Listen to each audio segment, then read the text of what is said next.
Ok, bonjour à tous. Alors, je suis Richard Faucheron, en première année de thèse, et je vais vous présenter mon sujet, donc, qui est la prévision probabiliste de données satellites à partir de modèles génératifs et, quantification de l'incertitude et conditionnement.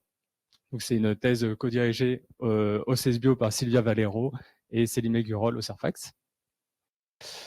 Donc, un peu de contexte pour mon sujet qui s'inscrit dans un projet plus large qui est une Sharanity ReLEO. Donc ReLEO pour Representation Learning for Earth Observation.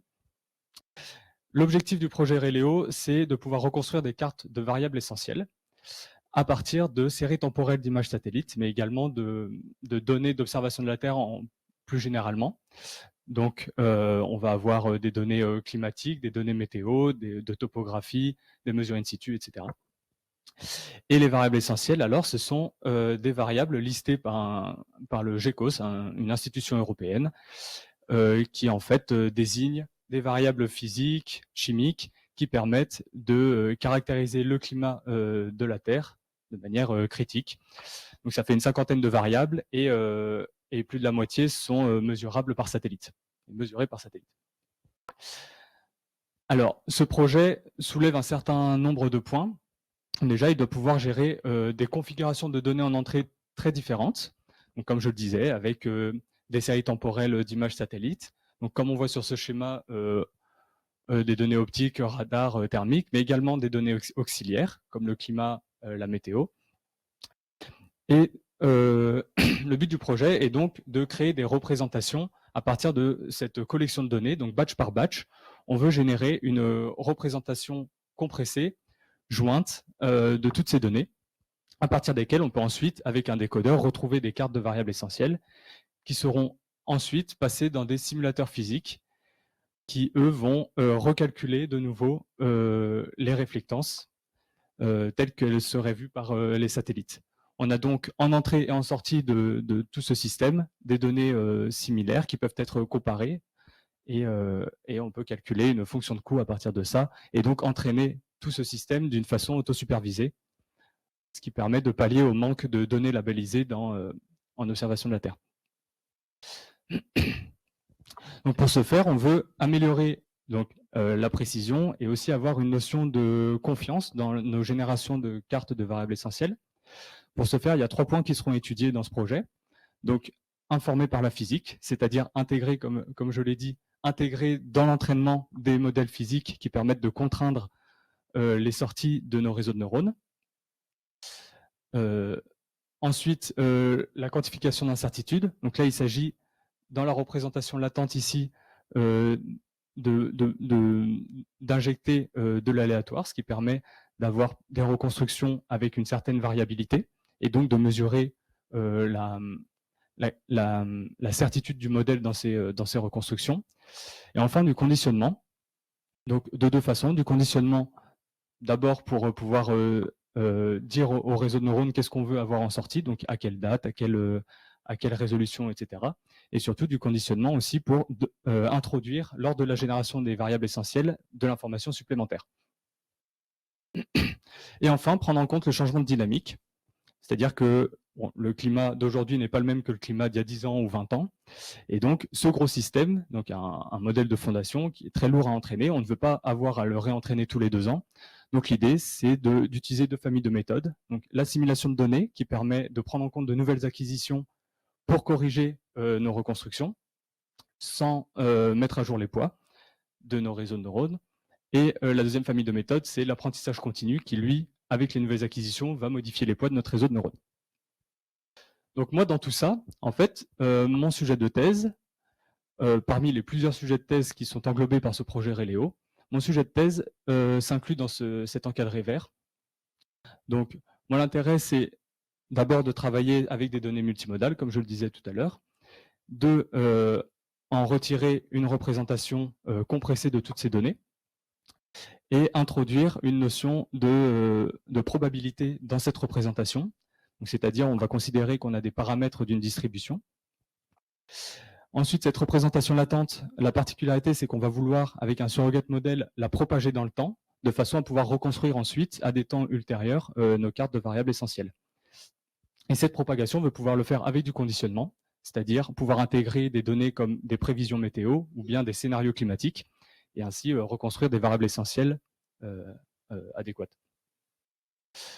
Voilà, donc pour résumer mon sujet, on peut l'encadrer en 2 points. Donc la première étape serait de créer cette représentation probabiliste latente à partir de séries temporelles d'images satellites multimodales. Et le deuxième point, c'est pouvoir propager ensuite cette représentation latente avec du conditionnement. Alors ça soulève un certain nombre de questions. La première étant comment adapter des configurations d'entrée aussi différentes dans notre réseau de neurones. Donc, comme je disais, avec des mesures in situ, avec des séries temporelles d'images satellites, des données climatiques, etc. Et la seconde, ensuite, comment, à partir de donc, ces batchs de données qui auront des tailles et des formes très, très variées, comment en retirer une représentation qui, elle, est générique, aura toujours la même taille et puisse représenter dans sa structure les mêmes informations. Et enfin, les questions de comment quantifier l'incertitude et la propager dans notre modèle de propagation et comment y intégrer des données auxiliaires. Alors, pour l'état de l'art, je ne vais pas avoir le temps de faire cette slide, mais si vous avez des questions, n'hésitez pas à la fin. Donc là, plus concrètement, ce qu'on a fait jusqu'ici, on s'est attaqué au premier point du sujet que je viens de vous présenter, donc créer une représentation probabiliste de séries temporelles d'images satellites. Alors on commence d'une manière un peu plus humble avec un jeu de données constitué de courtes séries temporelles d'images Sentinel-2. Donc ces images, donc ces séries ont 4 dimensions, donc temporelle, spectrale et les 2 dimensions spatiales. Donc on va créer des batchs de ces séries temporelles et on a bien des batchs de tailles différentes puisque dans nos images Sentinel-2, on va avoir des nuages, donc des données en fait invalides, des pixels invalides. On va avoir voilà, des bords de Fauché, etc. Et donc pour intégrer des données, des batchs pardon, de tailles différentes, on a trouvé une méthode qui consiste en fait à déplier, à éclater tous les pixels de nos données d'entrée en une longue séquence. Et donc une séquence de pixels, un grand vecteur. Et pour chacun de ces pixels, on va y associer une description unique. Donc cette description va porter des informations comme la position géographique de ce pixel, quelle est sa résolution, la date à laquelle elle a été acquise, la longueur d'onde, etc. Donc tout un tas d'informations qui, elles, donc, donnent ce qu'on va appeler un token. Donc un token, une description d'une taille fixe. Et par contre, on va avoir une longueur de séquence qui, elle, peut être variable. Et donc tout type de données peuvent être représentées de cette façon. Ensuite, l'intérêt, c'est de pouvoir passer cette matrice dans un encodeur, donc, cette séquence de taille variable dans un encodeur, qui est formée de cross-attention et de couches de self-attention. La cross-attention, elle, va permettre de projeter cette séquence de taille variable sur une représentation latente de taille fixe. L'intérêt est donc d'obtenir ainsi notre représentation latente générique. Et ensuite, à la manière d'un auto-encodeur, comme l'a bien expliqué Flore tout à l'heure, on va avoir notre représentation latente qui va passer un peu en miroir, de nouveau dans une cross-attention pour être décodée et retrouver nos séries temporelles, donc là de taille, oui, notre séquence de taille souhaitée. Donc dans notre cas, pour avoir un apprentissage autosupervisé, on demande à avoir une séquence identique à celle d'entrée, et donc on peut comparer nos 2 séquences avec une fonction de coût. Voilà, donc on a entraîné cette première architecture, on a trouvé des reconstructions satisfaisantes qui nous amènent à penser que cette représentation ici de séquences tokenisées peut être utilisée et que les descriptions sont bien prises en compte par le réseau de neurones. Donc ensuite, il s'agit d'introduire une notion de probabilité, donc d'aléatoire. Donc pour ce faire, on migre vers un VAE, un Variational Autoencoder. C'est-à-dire qu'on garde la même architecture, sauf que notre espace latent va considérer maintenant que c'est une collection de paramètres d'une distribution, donc gaussienne dans notre cas, à partir desquels on peut effectuer des tirages de réalisation.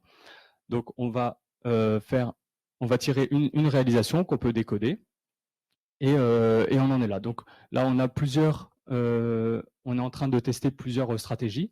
On peut avoir une stratégie d'ensemble, donc tirer plusieurs réalisations, tous les décoder, et ensuite mesurer la variabilité de nos reconstructions. Ou bien on peut également tirer une seule réalisation, la décoder, et non pas demander au décodeur de fournir les valeurs des pixels, mais directement de fournir une moyenne et la variance qu'il associe à sa reconstruction, pixel par pixel. Voilà, donc on en est là aujourd'hui, et pour finir, en perspective, eh bien, c'est le point 2 que j'évoquais tout à l'heure. Une fois qu'on aura une première architecture probabiliste qui fonctionne et qui est satisfaisante, on pourra alors considérer qu'on a une représentation latente bien structurée qui est informative, et qu'on pourra alors, avec un surrogate model, essayer de propager dans le temps avec de l'aide de conditions. Voilà, merci.